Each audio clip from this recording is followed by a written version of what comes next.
Hi, this is David Weiss of Sonic Scoop, and thank you for being with us for MixCon 2021. You have a home personal studio, and maybe your mixes from there are sounding pretty good. But are there some under the radar techniques you can tap to take things next level? That's what we'll dive into today when we discuss the most underrated tools and tips for a home studio optimized for mixing. Thank you to B&H for making this timely talk happen. I bought my first microphone ever at B&H's flagship store in Manhattan, and I go back there whenever I want to check out gear in person and get help from their knowledgeable sales staff. For those not in the NYC area, you can shop online with B&H at bhphoto.com. Plus, get all your questions answered live on the phone by their expert advisor team. B&H made their name on photography and video, but they have long been committed to their audio customers, as evidenced by today's talk. So let's talk about it. While things are gradually opening up from the pandemic, artists, producers, and mixers want to keep improving their mix quality in their home and personal studios. We've all had plenty of time to experiment, but what else is out there to help us hear the full frequency spectrum better and make mixes that truly translate? Deep expertise will emit from our guests today, who include Dan Ballas. Dan is the pro audio sales specialist at B&H, a trumpeter, guitarist, mix engineer, and podcaster. Dan advises customers worldwide on podcasting, home recording, live sound, and commercial installs. Do contact Dan at danielba@bhphotovideo.com. Dan, great to have you back. How are you? I'm good. Thank you for having me, David. Yeah, good to see you. You were part of our panel last year on remote audio production techniques, and that was great. And so we're just really be glad to have you back for MixCon this year again. Thanks. And so now, next on our list is John Machado. John is the chairperson at Five Towns College in Long Island, New York. He is a seasoned audio professional with extensive experience in recording, editing, mixing music, post-production, live sound, and he's a professor who is always working to master the latest software, hardware, and trending audio techniques. Find out more about the audio recording technology program he leads at ftc.edu. Hi, John. Hey, thanks for having me. Pleasure to be here. John, great to see you. Really glad we can have you with us with everything you've got your hands in. It's going to be great. It should be a lot of fun. And your ears. All right, so let's dive in. From the 10,000-foot view, we all know that professional studios have spent hundreds of thousands of dollars, even millions, on optimizing their critical listening environments for mixing. What are the different factors that these elite studios are considering when they're designing, building, and specifying hardware and software? John, let's start with you. Well, I think the biggest thing that a lot of people don't recognize is the wanting to increase transmission loss from one room to the other. Like today, I actually happen to have a huge amount of construction happening at my neighbor's house, and I'm home. But I don't think a lot of it's transmissioning into this room. I do have some treatments behind me, and I actually sort of brought these walls in to talk about them a little bit for the people who do not have the ability to reconstruct their entire house into a studio. And how to get around that. So I think that's one of the biggest purposes. And then, of course, balancing the room so it actually sounds better when sound's moving through it. The sound bouncing off of walls, how much reflections, controlling that kind of thing is a lot easier to do on a DIY scale than most people realize. Right. Okay. Dan, what would you add to that? I agree quite a bit with John. I think that a lot of it is down to the acoustics of the room and the build so that, outside sound doesn't get in. And then also, I think workflow is a big part that a lot of people don't really quite think about. And I know when I step into a studio and I sit down at the control station, the board or whatever they might have, it feels right. Typically, at least a well built. When everything is in the right place, I can kind of look around. Okay, yep, there's my mic pre's, there's everything outboard gear behind me or wherever it may be. And I think that's a very little known, often overlooked, very important aspect of it.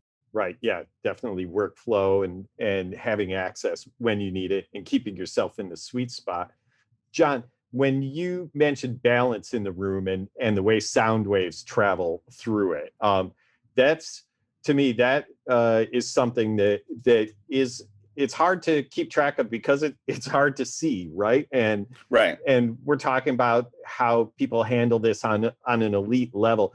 How deep into the physics of sound waves do you need to go to be able to get on Well, top of this? you're talking to a professor, so I think you should go as deep as you possibly can. So Right. the reality, though, is a lot of people that start as a hobbyist don't even know they should. And I think that's part of the problem. They don't know that if I put a speaker a foot away from the wall on one side of me, and then I have a speaker 10 feet away from the other wall on the other side, like what's going to happen as the sound comes bouncing off my closer wall, and how it's going to alter the sweet spot and make me hear things differently, and what a standing wave is, and all those kind of like sciencey physics things that really go into balancing a room's sound. I think one of the things that have happened, though, there's been a lot of additional items that have come to the market to help those kind of situations. So I can't control the room, possibly. Maybe I get put into a room that's the space, that's what I got.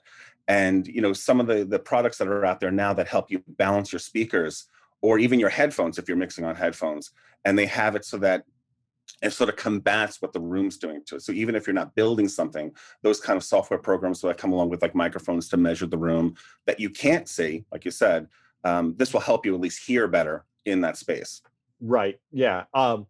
Is there I'm putting you on the spot here. Oh, okay. Is there a resource? Is there I'm not asking for a shortcut, but how can people start educating themselves on sound waves?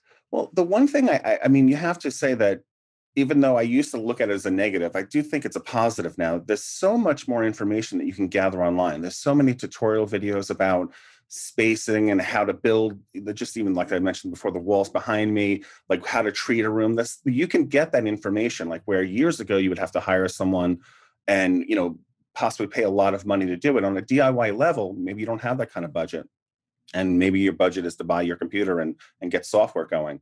So how do you deal with that? I think one of the things that you can sort of go around it is like just learning a little bit about it, like, and doing it step by step. Like, this is what I know about walls. This is what I know about open space. This is what parallel surfaces will do to the room, and how can I combat that without having to basically build another room inside a room, kind of thing. Right. Which is what most studios do, to professionally get them sounding the way they should. Dan, when you are dealing with your customers, do you find that when the conversations get easier if people seem to have a grasp of the physics of sound? How important is that? I think so, absolutely. I think that there's often misconceptions about what sound does and how it works, and that bigger equals better, especially when it comes to speakers. And being in the New York City area, a lot of home studios are just in tiny little bedroom apartments and things, and people come in and want to buy an 8-inch speaker or something. It's like, that's not probably the best idea in a little tiny room. And understanding, as John mentioned before, standing waves, and how the bass, you can get a bigger speaker that will reproduce bass, but it actually can mess things up even more than a smaller speaker that's not really producing it that much in the first place. But I think that having a basic understanding of how sound works, I don't think you need to go too far into it, but just a basic knowledge of where everything should be placed in relation to corners, walls, things like that. I think that helps a lot. Right. Yeah. And it's probably a step that a lot of us skip. I'm certainly guilty of it in my producing and engineering. I rush past the physics a lot, but it's sound engineering. You can go very deep on it, I'm sure. Right? Go on. Maybe the deep, as deep as the person feels they need for their space. Maybe that's a better way to look at it. Because in some cases, maybe just a couple treatments, like Dan said, the corners, maybe some diffusers and that kind of thing. Maybe that helps the space enough that you could do really great production in it. I do also have usually not a popular opinion on this topic, though, because I think a lot of it also has to do with sometimes getting used to your space. Like if you have a space that has a lot of bass issues, but you're sort of used to knowing what sound should sound like in it, and you've trained your ears, sometimes your mixes and your productions come out really amazing, and maybe someone else who walked in there for the first time would have a really hard time dealing with what was happening in the room. So I think there's also ear training that comes along with, all the topics we're talking about. Right. Wow, that's a fantastic point. That it's not always necessarily, it's not going to necessarily happen overnight. That Right. yeah. But that said, we're hoping that we're going to come up with some tips that will get you there faster. That's what we're talking about here. So let's talk about acoustic treatments. Both mentioned it already. John, you said you have something to demonstrate there. Yeah, like these, I purposely brought these in. I wheeled them behind me so you can sort of see one. You can see that one side was pegboard, the other side's just fabric, and it's got gypsum board inside of it. And these were very inexpensive to build, and they're not, let's say, the best, baffle that's out there or a gobo that's out there, but it wasn't that much. I know lumber has gone up a little bit since the post-pandemic scenario, but you know, there's plenty of products out there that you can buy to sort of reshape the sound of a room or isolate sound or cut off sound. Like sometimes when I'm recording in a big space, I purposely bring these things with me, which are a little bit heavy because they're made out of wood, but there's other materials you can make it out of.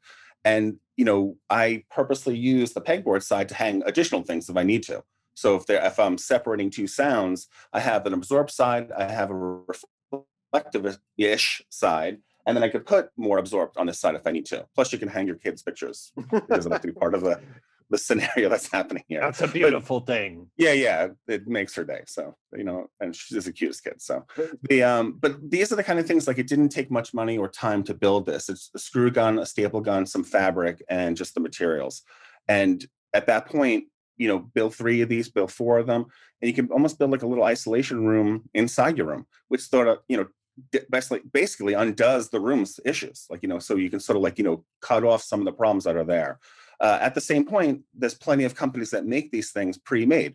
If you've got a budget, that's the best way to go, because then it saves you time, Right. And especially if you're not handy. Well, I was gonna say that's me. I'm getting handier, especially when it comes to the IT stuff. Yeah, Well, yeah, you it definitely need that. feels good. It's one of those things too that, like, if you could do this, that means you can sort of do it additionally. You know what I mean? If you do 1, you do 2, you do 3, and then in reality, maybe you start, like, even like helping out your friends who are working on production as well by building some for them. So it's like Wow. one of those things that maybe you become handy. Maybe it turns into a job for yourself. Sure. Well, I could say over the course of my career that I have interviewed many studio owners. I've walked into their recording studios, beautiful professional facilities, and they will tell me that they never picked up a hammer basically before they Right. started Right. building that studio. And so it's if what John is saying sounds like an exaggeration, that you can get from here to there just by starting to put up isolation, you do have to start somewhere, Right. and people can just grow and grow from there. I think that's it too, because I went from like building these just for like rehearsal spaces that I used to rehearse in as a guitar player in a band. And now I'm like slowly, the pandemic sort of put a halt on it, but slowly converting an entire garage over to a studio environment. But I am actually taking the extra steps to floor to floor, add wall inside of wall, stagger the walling and stuff like that, and seal off every seam. But like, I'm taking it to the extreme. But when I first started, I wouldn't have the ability to even do that. Right. So it would be more of like, let me just build something like this. At least I could put that around the guitar amp while I'm miking it, and maybe that cuts down on the reflections in the room at least. Wow. Right. Great. Yeah. Dan, so when you think about acoustic treatments, and this is MixCon, so thinking about mixing, what comes to mind for you when we're talking about acoustic solutions for optimizing home studios for mixing? So I think a couple things. One is the needs of the room. So first, I think it's really important to listen to your room and understand what is actually needed. And so, like, the panels that I have behind me are more broadband panels. They do kind of mid upper range kind of frequencies. Really, they don't really work with bass frequencies very very well. So for bass frequencies, you need thicker, wider panels. So if you know that your room has a big bass buildup or something, getting a bunch of these or the foam that you just glue onto the wall isn't really going to do a whole lot for you. Maybe a little bit, maybe, but probably not. So I think understanding the needs of your room are extremely important, and your needs as well, because I think, as you mentioned, this is MixCon, but I think that there's a difference between mixing and tracking and recording as well. A lot of similarities, but just depending on your needs might be a little different. And I really think that's the biggest thing. And then kind of going from there is thinking about, especially for home studios, a lot of times they are mixed rooms for mixed purposes. So, for instance, my home studio that I'm in right now, I have a sort of an open floor plan in my apartment. So, my living room is 5 feet to my left. So, I can't have all sorts of panels everywhere because it's just not a good livable environment like that. So, I think once you understand the needs of your room, finding a good balance of here's what I need to accomplish my goals acoustically and for the studio, but here's also my needs as a homeowner or living in this apartment or whatever it may be. How can I sort of marry them and how can they coexist together? I guess. Sure. Yeah, and as we were talking about with John, like what a learning process goes into that. Right. And that's part of what you're talking about. And it sounds like yeah, you have to be, sounds like part of the attitude that comes with it is being able to see where you can make improvements, right? And make Right. adjustments. And yeah, and things that might seem like they were going to work don't. We have to experiment a lot. um, John, just one more question on this topic, and then we're going to move on. But regarding acoustics, I know that the rooms at Five Towns College had formerly been a junior high before Yeah, yeah. hosting Five Towns' incredible studios. Yes. What was a key takeaway you learned when converting that space that could be Well, useful? it's funny because it was actually they were done two different times, and I happened to be there. Not that I will take any credit for it whatsoever, because it was a John Stork design, and we had Julie Elliott Brown there wiring and all this other stuff. So we had professionals come in and do it. The first time it was done, they were literally being converted from like a science lab into a studio environment. But watching them like do the thing like flow to floor and put in windows and the different thickness of glass and the angles they use and how a diffuser was used across the room and how they angled the ceiling so it wasn't as parallel with the floor and putting diffusers even on top of that. And just the amount of care that went into it, I think, was a big takeaway. Like, I guess prior to that, I was a young child at the time, I will say. I didn't realize that much went into it. I'd be like, oh, it's just a room. We throw an amp in there, throw a drum set in there, we're recording, aren't we? Like, I would have thought that at the beginning of my time. So I think for the hobbyist and the person who's starting out, recognize that there's a lot more that goes into it than maybe that you realize. And sometimes researching that information can help you make your room sound better, even if you can't do the exact same thing that a professional, acoustic engineer would do to treat a room. I think Right. that's what sort of the takeaway. And then they redid it again in 2001, and it was great to see them open it back up and like what was there and how they reshaped the room, and especially in like the control room sweet spot, like how they reshaped it sort of like to concave it and send sound back into the room instead of bouncing back and forth. It was very interesting to see those kind of things. It was a great experience, honestly. Right. I was glad I was there, standing there for a large portion of it, if not everything. Wow. Well, so what I'm getting from that is the level of care that we should be putting into each of these tweaks that we make. Yeah, I mean, I don't know. I think a lot of it has to do with money, though. Like, I don't want to make it all about money, but some of the care that they put in there, that's expensive care. So not Yes. everyone has that kind of budget. Luckily, the school was fortunate enough to build studios that not only has great equipment, but it also has a great space. They're great spaces, Yeah. and I think from the productions that come out from the students, you can hear that, Right. and I think they sort of.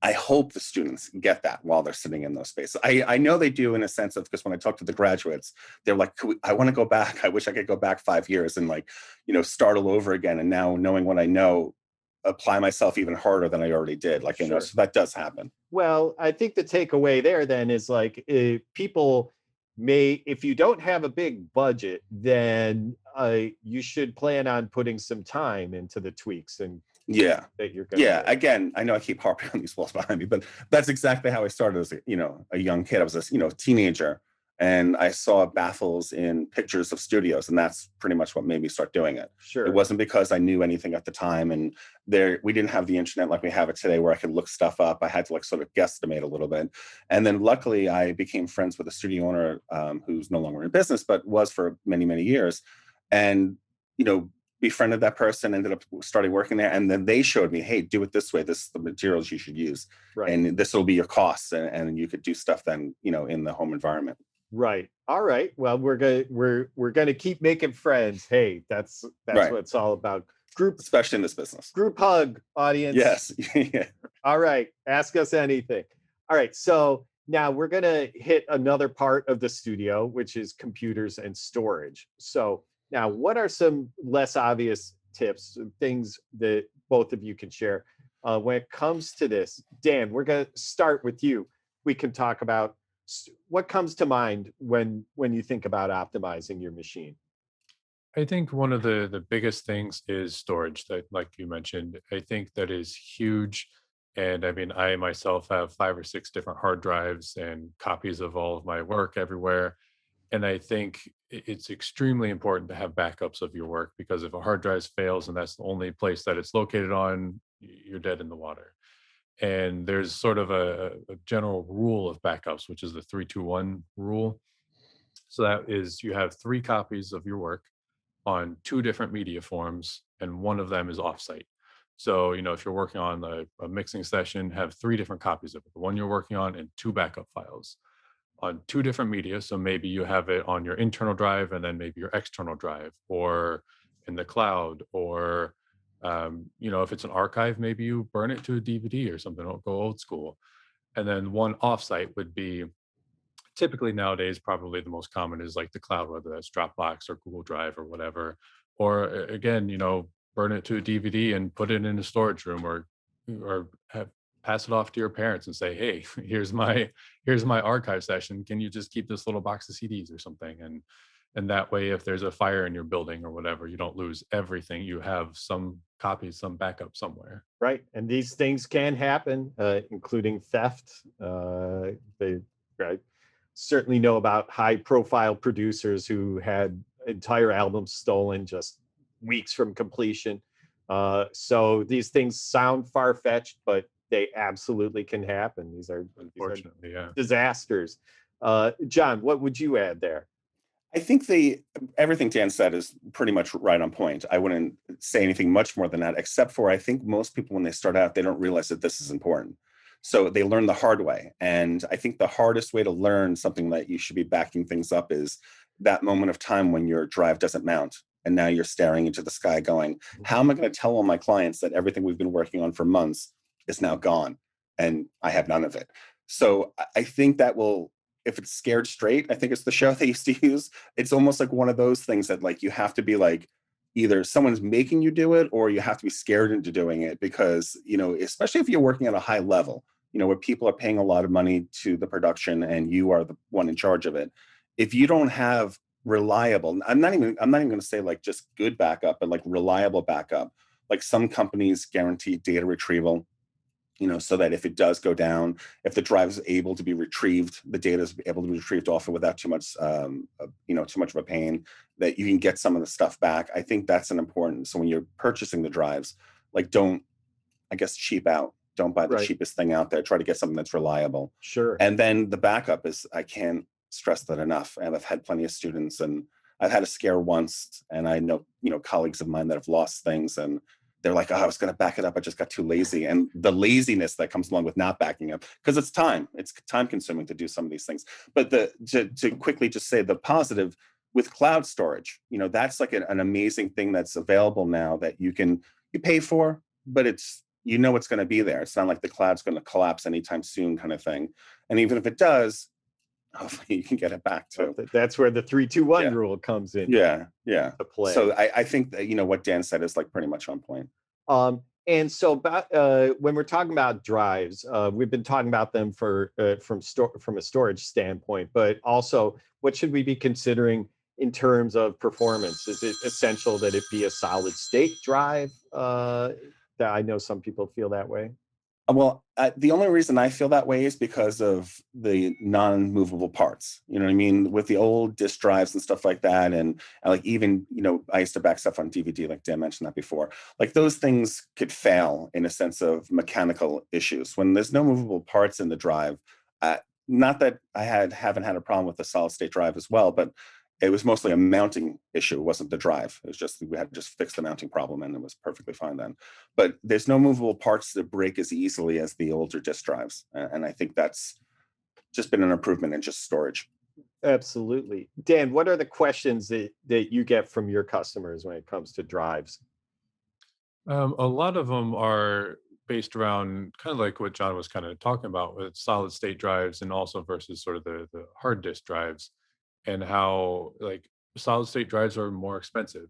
So especially a lot of people starting out don't necessarily want to spend that kind of money, which, disclaimer, you probably should. But if you can't, I would at least have your working drive be a solid state.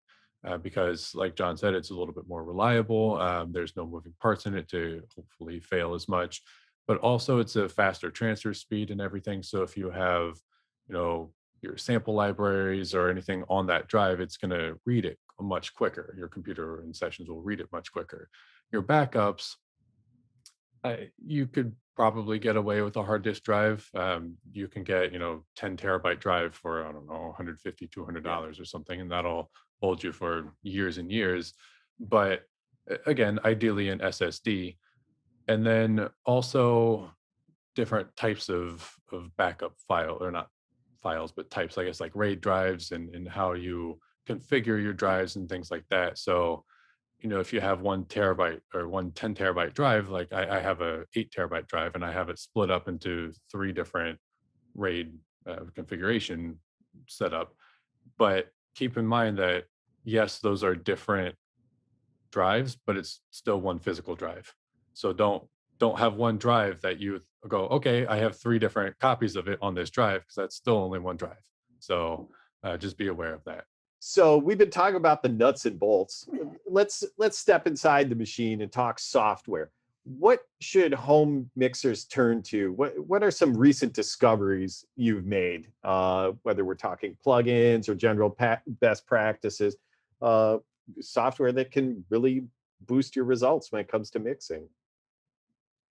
Dan, Jumping. Oh, you want to go, Dan? I'll take it. Oh, John was chomping at the bit. No, like this. Go ahead. I have a problem. I just want to announce to the audience that I have a software problem, that I'm probably a plugin addict, and I probably should talk to someone. I always want to know the newest thing that's coming out. So I'm constantly like getting plugins and talking to companies about, can I demo it for them and whatever, just so I know what's happening. But like some of the stuff that's been out, especially in the last 10 years or so, it's like, if you would have told me 20 years ago that this stuff will be available, I probably would have went out and hung out more and did stuff with my friends instead of like trying to like work on audio, because some of the stuff makes things so much easier than it's ever been. Like the Isotope company, if we're going to drop names, sure. Like everything from Isotope seems like it's geared towards working professionally, but it's also geared towards someone who maybe doesn't have a huge background to work professionally.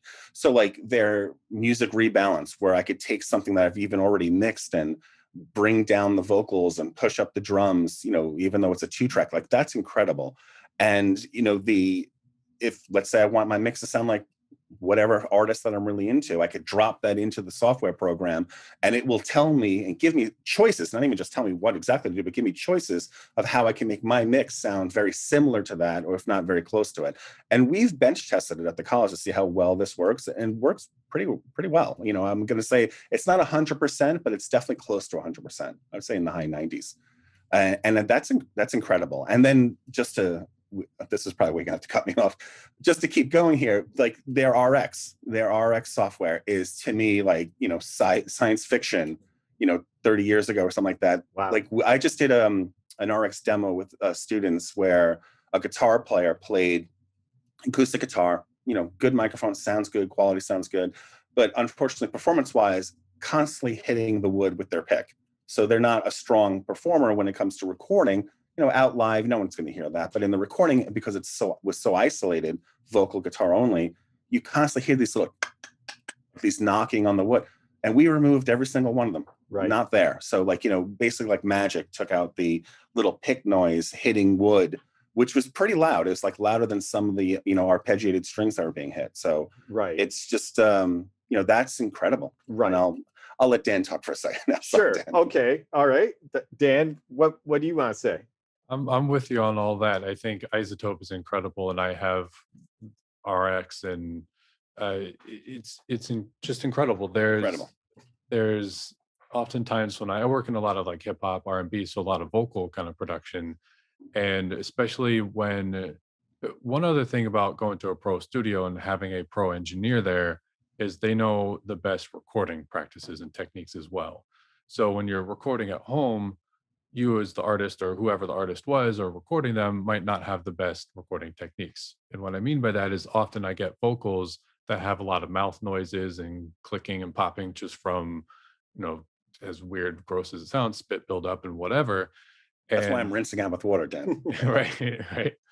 So sometimes when I get vocal tracks that are like that, I run it through RX first, and they have a D clicker and D popper and D whatever, and that helps clear that up a lot. Or you can hear the air conditioning in the background, and I clean that up first. And Yeah. before I even start mixing, I clean that up. And having a podcast, like my refrigerator, again, I have an open floor plan, so my refrigerator, you can hear my refrigerator in the background sometimes. Run my track through RX, clean it right up. Yeah. I think Crazy. isotope is huge in that.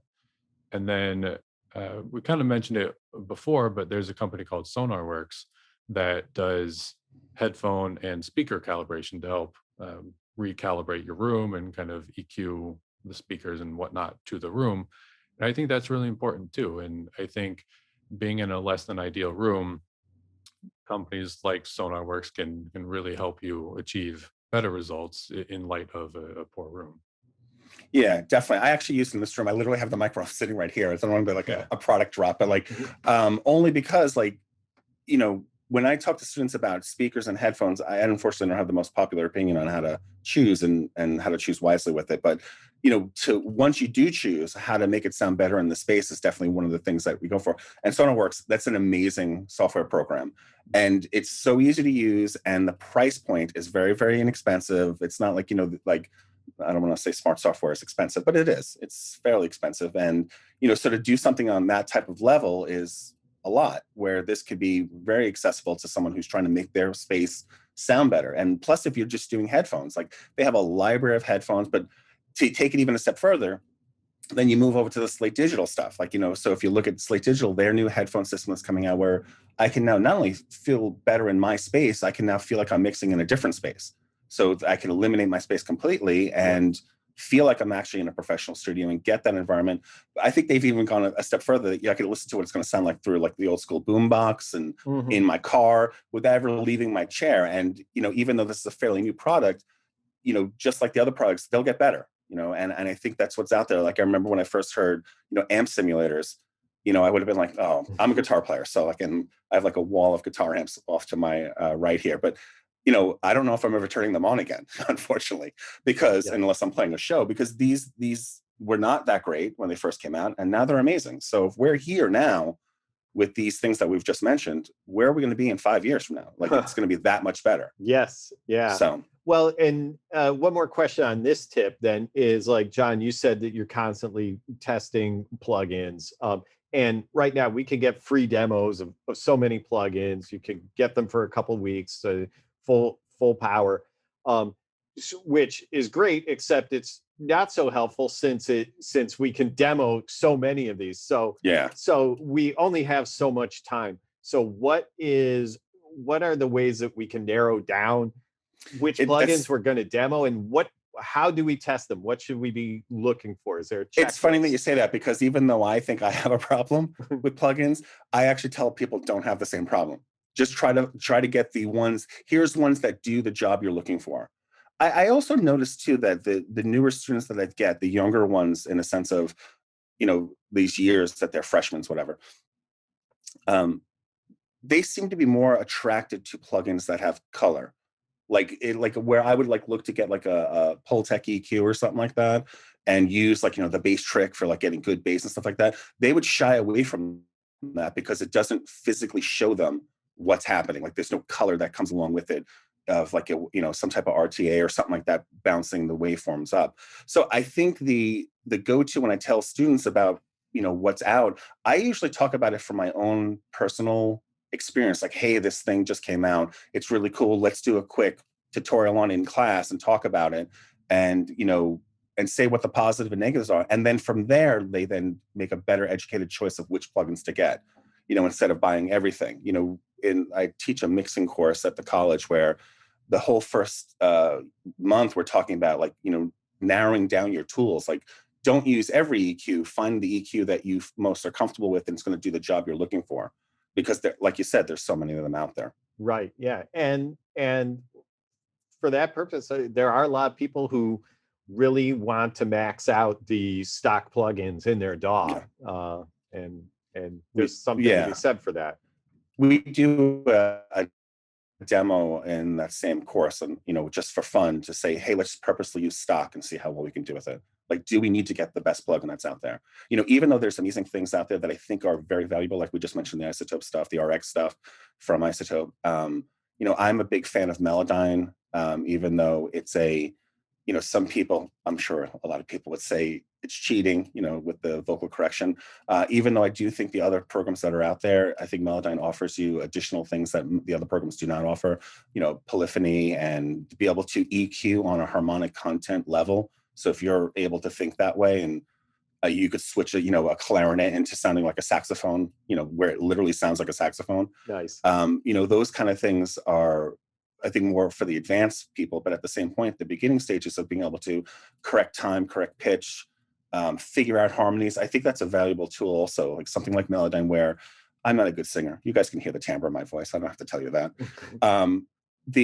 The thing about it is that if I need to get a vocalist to sing a harmony, I can create the harmony off of their own vocal, and then they could hear it, and then they could reproduce it, and and then of course it's the recording that I'm looking for. Yes. Instead of me just manufacturing it. At the same point, as a mixing tool, it's amazing to have, where you can do things in there, like have a piano, recorded and make it sound like it has a Bigsby, whammy bar on it, tremolo system on a piano, which it almost makes it almost like a slide, guitar kind of thing, where you couldn't do that in other programs. So I think those kind of things are very important to have, and knowing how to use them. I think narrowing down what you're going to use and knowing how to use them is probably the most important thing. Right. Yep. And that's going to come with experience. So you're going to have to keep working with it. So I think the practice too. Yeah. Just not to cut you off. I'm sorry. Oh, sure. Yeah. But it's the practice of it, just to say that this is something I have to work at. I'm not going to be able to do this in a day. Right. Yeah, exactly.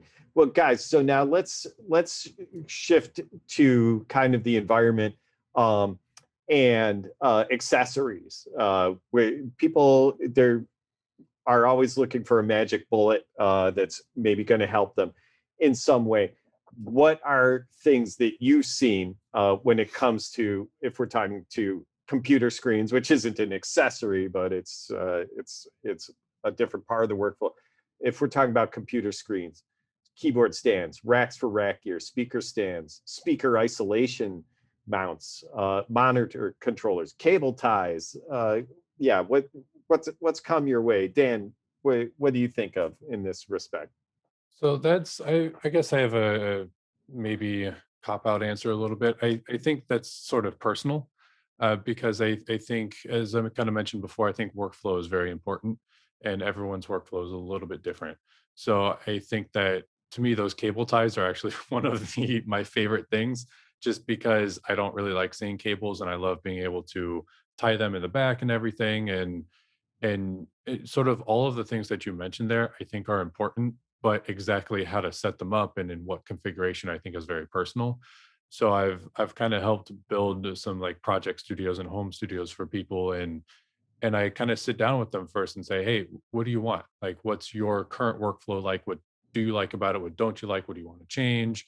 How do you work? Like, can I see you write a song, or can I see you record something, just so that I can understand how they work, and then try to fit things to how they do it. So maybe, maybe they currently have a desk that has a keyboard tray, as a pull-out keyboard tray, and they've got their MIDI keyboard sitting on there, but maybe they don't want that, and they want like a cross keyboard stand off to the side or something like that. I think all those are very important. So, racking your equipment, like you kind of mentioned, I think for me personally is important, because I like having an empty, non-cluttered desk. So if I can rack it, I'm cool. So I kind of think that's a little personal, but all of those little accessories are good things to think about: cable ties, rack gears, stands, all of the above. Right. Yeah, absolutely. John, what do you want to add? Pretty much what Dan said. Just to add to it, though, is when you are purchasing these things, don't don't get the thing that's going to just tie you over for a little bit.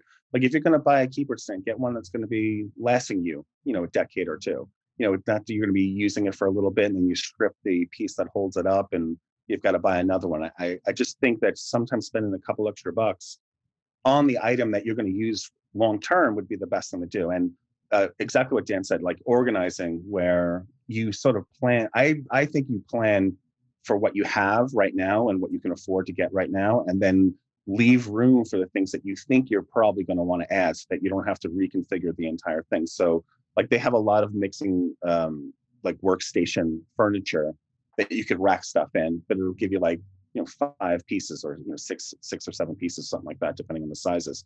And then if you have to get more, then you don't have any room for it. So sometimes going, well, I think I'll be adding to this, by getting a different interface, or I'm going to have my computer, racked into the system itself, or I'm going to isolate the computer in some type of isolation chamber, those kind of things. You have to sort of think for the future, even though you may not be able to afford it right now. And the organization of cabling is, I think that's a must.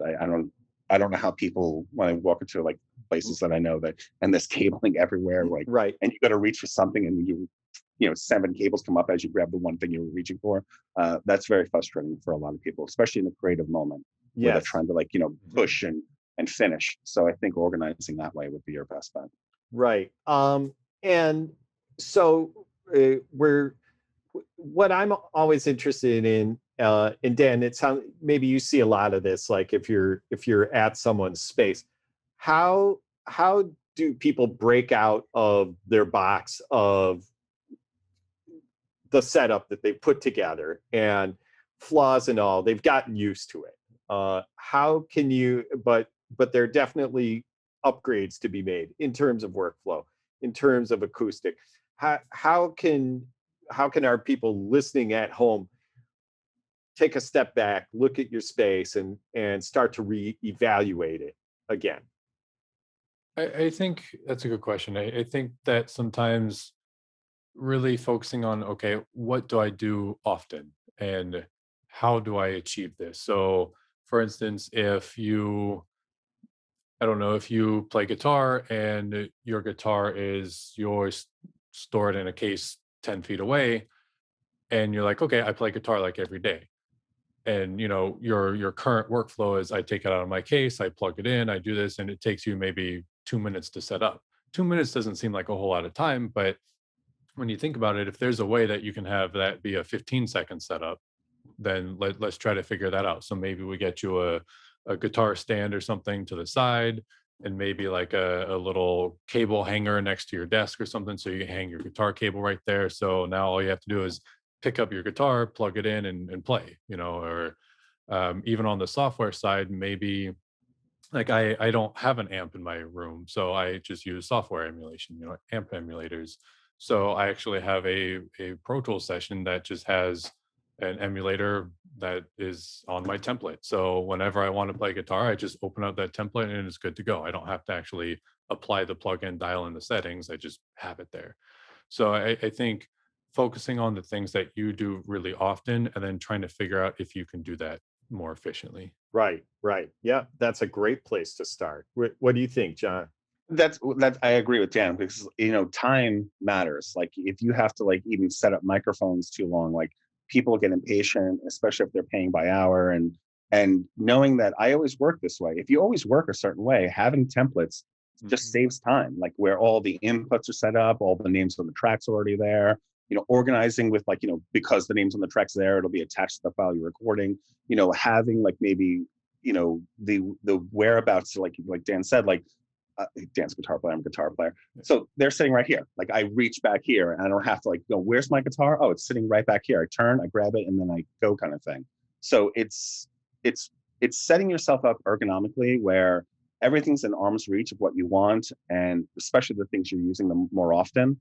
And if they're not, they're accessible at least. You don't have to go behind equipment and unplug stuff to replug stuff in, and those kind of things. I believe in patch base still. Some people don't, but I still believe in patch base. And I'm gonna get you a T-shirt that says that, John. That would be a perfect T-shirt. That's a gift. Because maybe they would understand that they should learn it quicker. Okay, right. And I think that's one thing John mentioned too about things being accessible if you don't use them all the time. That's one thing that I kind of struggled with recently is I like to have everything within arm's reach. So in my head, I'm like, okay, if I'm going to record X, Y, or Z, I want it within arm's reach. But then now my whole space is cluttered because everything is in arm's reach. And it's like, well, wait, I don't actually do that very often. So that doesn't have to be within arm's reach. I want it accessible so you can't really see it, but I do have like a ottoman kind of thing with storage unit ottoman behind me, and that has my microphones and stuff in it. So it only takes me a handful of seconds to kind of open them up, set them up if I need to, but they're not things I use all the time. So I think figuring out what is important and that you use all the time versus what's not, and what can be stored, accessibly, but stored is also a good thing to do. Sure. I on this tip, I'm going to add in my own little experience is that I do recommend getting the book by Marie Kondo, The Life-Changing Magic of Tidying Up. I, ironically enough, found it in my bookcase when I was reorganizing that. I said, I'm going to check it out. It really did transform my studio space and workspace and my living space. And from there, it actually went on to have an effect on how I organize everything I've got on screen, how I organize my schedule and lay out my week. So if you could get massively organized, even above audio, I I'm living proof it will trickle down, and I have a long way to go. But she offers up a great plan. Just check it out. I'm gonna make sure my wife never sees this this broadcast.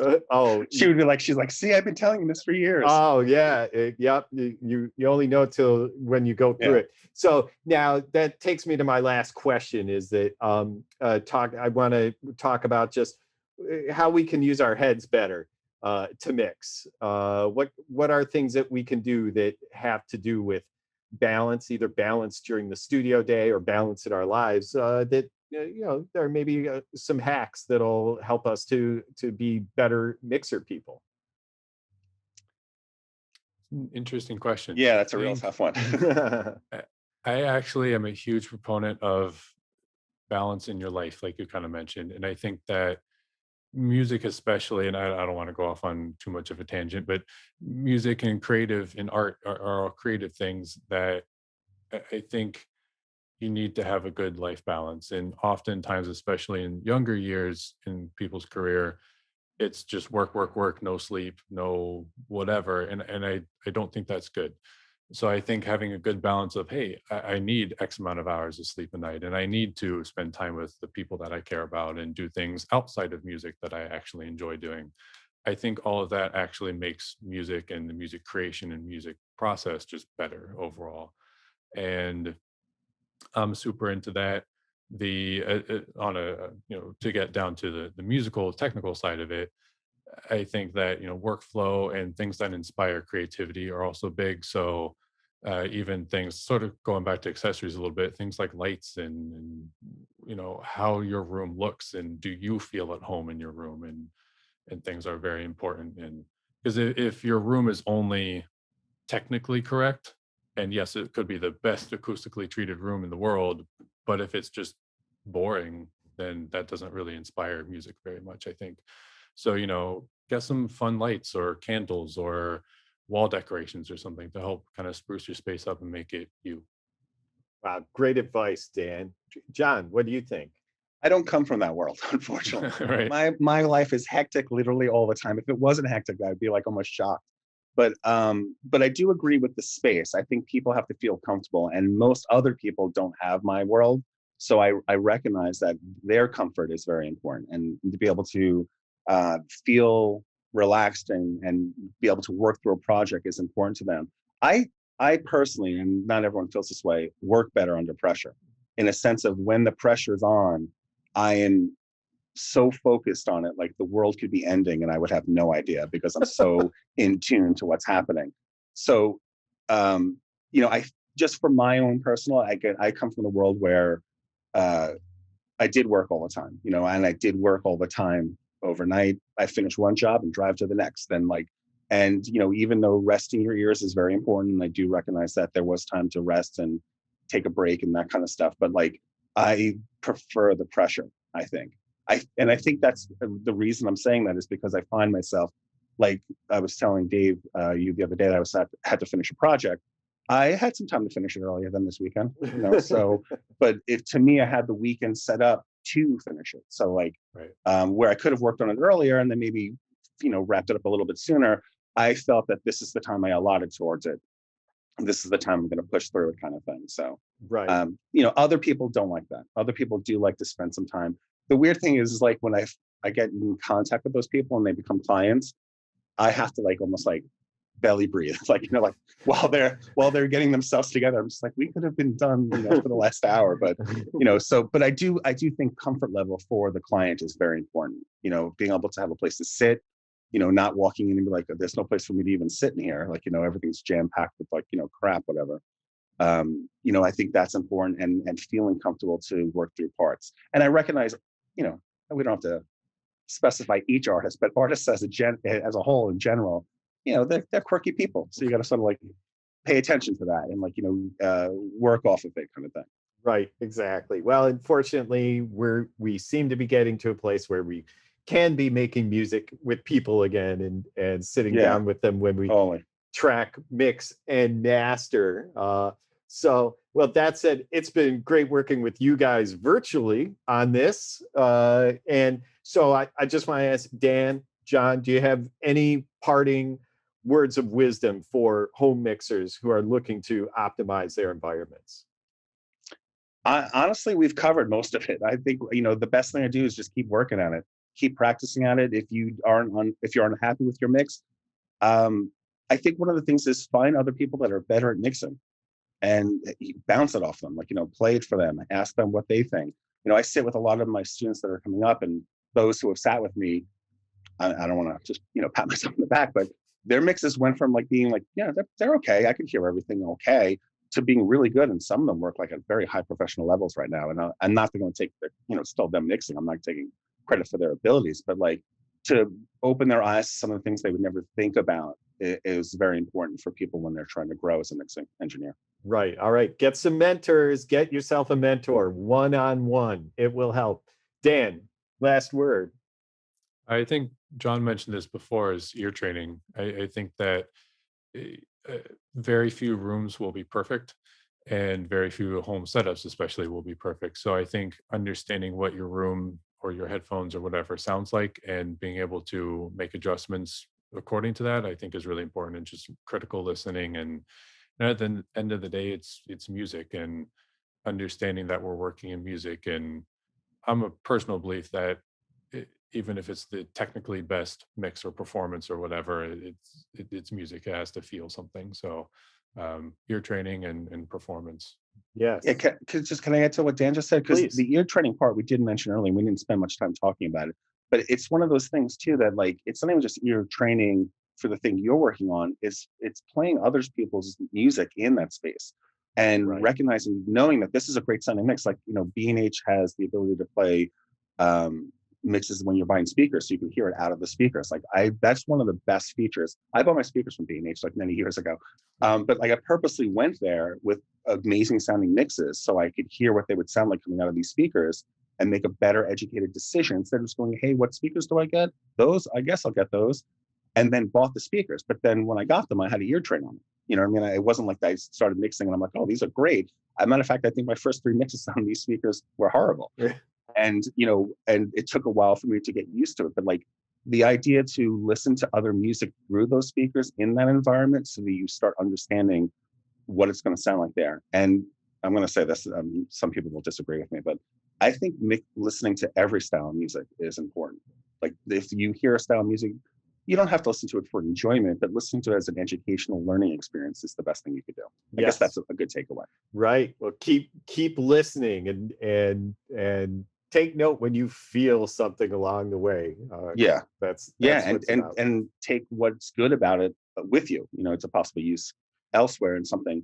I'll stop right now. My students that pigeonhole themselves with styles of music, I think are doing a disservice to themselves. Once you broaden your horizons, and someone comes from a different style of music that you're not used to listening to for enjoyment, you know what the project's already going to sound like. So you don't have to like, well, I guess I'll try to mix this and maybe I can. Like if you're not into country music, maybe you're into hip hop and someone from a country artist comes to you, you'll know what that's going to sound like before you even started it. So like, or what they're expecting it to sound like. And I think that's important. And solving a problem for them in the mix is invariably going to give you a tool that you're going to need later on in your genre of choice. So that's all there. Guys, this has been fantastic. I can't thank you enough. John Machado from Five Towns College, Dan Ballas from B&H. Find Dan at bhphoto.com. And thanks again to B&H for making this panel happen. This discussion, I should say, this talk, this lively discourse. Everyone out there, I hope you heard even one thing that's going to help you to reevaluate, reassess, get you on a different track towards honing your mixes, working at your home or personal studios. Let us know what you thought in the comments. And we are going to see the rest of you at everything else going on online with MixCon 2021. Hit subscribe on YouTube. Give us a thumbs up. Thumbs up to you, Dan. Thumbs up to you, John. Thank you both again. Thank you for having me. Thank you. I will see you next time on Sonic Scoop.